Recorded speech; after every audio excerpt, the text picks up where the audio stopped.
تو بہت صبر کرنا جو لفظ استعمال فرمایا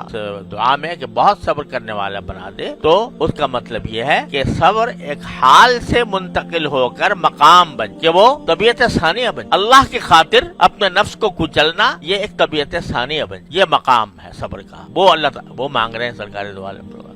اللہم اجعلنی صبورا، اور اس کے ساتھ وجعلنی شکورا، اور مجھے بہت شکر کرنے والا بنا دے، بہت شکر کرنے والا بنا دے۔ یہ دو چیزیں جو ہیں صبر اور شکر، یہ دونوں جب ملتی ہیں اور دونوں کا امتزاج ہوتا ہے انسان کی طبیعت میں، تو بس وہی ایمان کا تقاضا۔ الایمان نصف صبر و نصف شکر، ایمان آدھا صبر ہے آدھا شکر۔ تو انسان کو اگر دیکھا جائے تو کسی بھی کوئی بھی حالت ہو اس میں یا صبر کی ضرورت ہوگی یا شکر کی ضرورت ہوگی۔ اللہ تبارک و تعالیٰ نے شکر ایسا مقام، ایک حدیث میں رسول کریم صلی اللہ علیہ وسلم کا ارشاد ہے کہ عجب لامر المومن، مومن کا معاملہ بھی بڑا عجیب ہے، ان اصابہ خیر حمد اللہ و شکر، اگر اسے کوئی بھلائی پہنچتی ہے تو اللہ کی حمد کرتا ہے، شکر کرتا ہے۔ ان اصابہ خیر حمد اللہ و شکر وان اصابتہ مصیبت حمد اللہ و صبر، جب کوئی مصیبت پہنچتی ہے تو اللہ کی پھر بھی حمد کرتا ہے اور صبر کرتا ہے۔ تو اس کو فرمایا عجیب ہے معاملہ مومن کا، ہر حالت میں اس کا فائدہ ہی فائدہ ہے، گھاٹا نہیں ہے۔ اگر اچھی صورت اچھی حالت میں ہے تو شکر کرے گا، اور اگر کوئی تکلیف میں ہے تو صبر کرے گا۔ اور فرمایا کہ اس میں فرمایا کہ انسان کے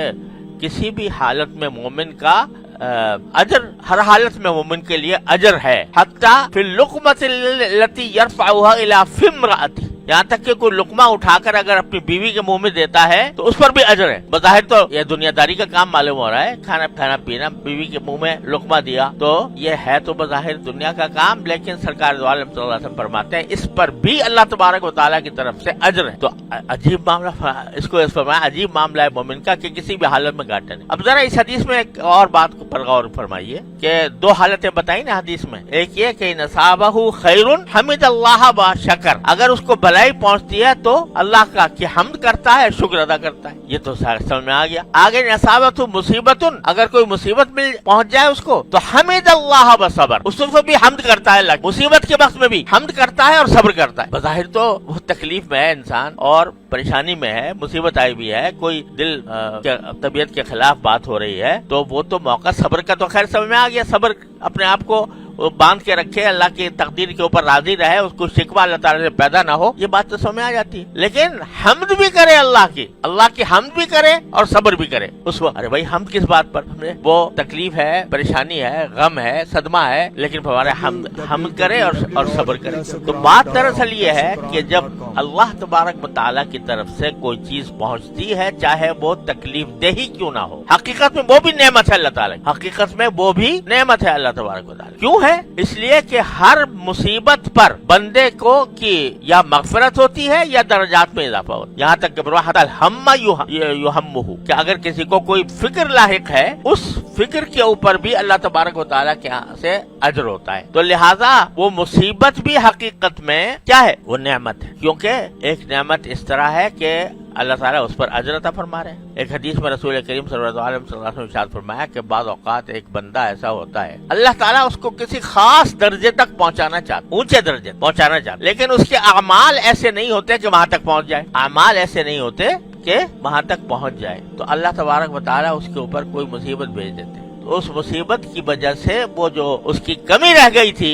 اوپر کے درجہ پہنچنے میں جو کمی رہ گئی تھی، وہ اس کے ذریعے وہ ایک دم سے درجات میں ترقی کر جاتا، وہاں تک پہنچ جاتا ہے۔ تو وہ مصیبت جو آ رہی ہے کاہے کے لیے آ رہی ہے؟ اس کے درجے بڑھانے کے لیے، اس کو اعلیٰ مقام تک پہنچانے کے لیے، تو حقیقت میں نعمت ہے۔ لیکن بندہ چونکہ کمزور ہے اس واسطے اس کو نعمت نہیں سمجھتا، اس کو لے کے بیٹھ جاتا ہے۔ ایک بات تو یہ جو فرمایا کہ حمد بھی کرے اور صبر بھی کرے، شکر بھی کرے اور صبر بھی کرے مصیبت کے وقت، ایک تو وجہ اس کی یہ ہے کہ حمد اس لیے کرے کہ کیا ہے، یہ نعمت ہے خود، کیونکہ اس سے اجر میں اضافہ ہو رہا ہے، گناہ معاف ہو رہے ہیں۔ ایک مرتبہ حضرت حاجی امداد اللہ صاحب مہاجر مکی رحمۃ اللہ علیہ اپنی مجلس میں یہی مضمون بیان فرما رہے کہ بھائی جو مصیبت ہوتی ہے وہ بھی کیا ہے، نعمت ہے۔ ابھی بیان کر ہی رہے تھے، ایک شخص ایسا آ گیا معذور، جس کے ہاتھ پاؤں ٹوٹے ہوئے، جس کا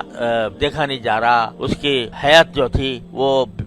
تکلیفوں سے، بیماریوں سے بھری ہوئی تھی، ایسے شخص مجلس میں آ گئے تو ایک دم سے لوگوں کو خیال ہوا کہ بھئی ابھی تو بیان ہو رہا تھا کہ یہ مصیبت بھی نعمت ہے، یہ ایسی مصیبت اس کے اوپر دیکھنے سے ہی آدمی پریشان ہو جاتا ہے اس کو، اس حالت۔ تو حضرت حاجی صاحب رحمۃ اللہ علیہ نے اس آدمی کے لیے دعا یہ کی کہ یا اللہ اس کی بیماری کی نعمت کو صحت کی نعمت سے بدل دے، بیماری کی نعمت کو صحت کی نعمت سے بدل۔ یعنی بیماری کی نعمت تو ہے لیکن ہم کمزور ہیں، لہذا اس کی برداشت ہم سے نہیں ہو رہی، تو اللہ اس نعمت کو صحت کی نعمت سے بدل۔ سوشل میڈیا پر سب سے قدیم اور سب سے ریلائبل برانڈ درسقرآن.com